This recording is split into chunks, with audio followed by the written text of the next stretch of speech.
বাবু কে? কাঠবিড়ালের মা?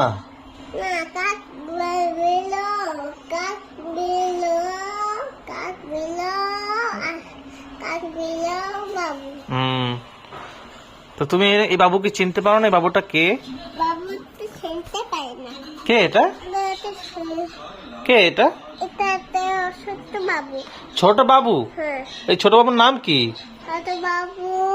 হ্যাঁ, কাঠবিড়াল। আচ্ছা আচ্ছা আচ্ছা, তাহলে আপনার নাম কি? আচ্ছা, আপনার নাম কি? এটা কোনটা মা? আচ্ছা, এটা মা। আর তাহলে আপনার নাম কি? আপনার নাম? আপনার নাম আয়েশা? আচ্ছা আচ্ছা। আর এইটাকে কাঠবিড়াল? ও আচ্ছা আচ্ছা, তাহলে আপনি কাঠবিড়াল না আম্মু? আপনি কাঠবিড়াল না? ও, তুমি আয়েশা আর এটা হচ্ছে কাঠবিড়ালি।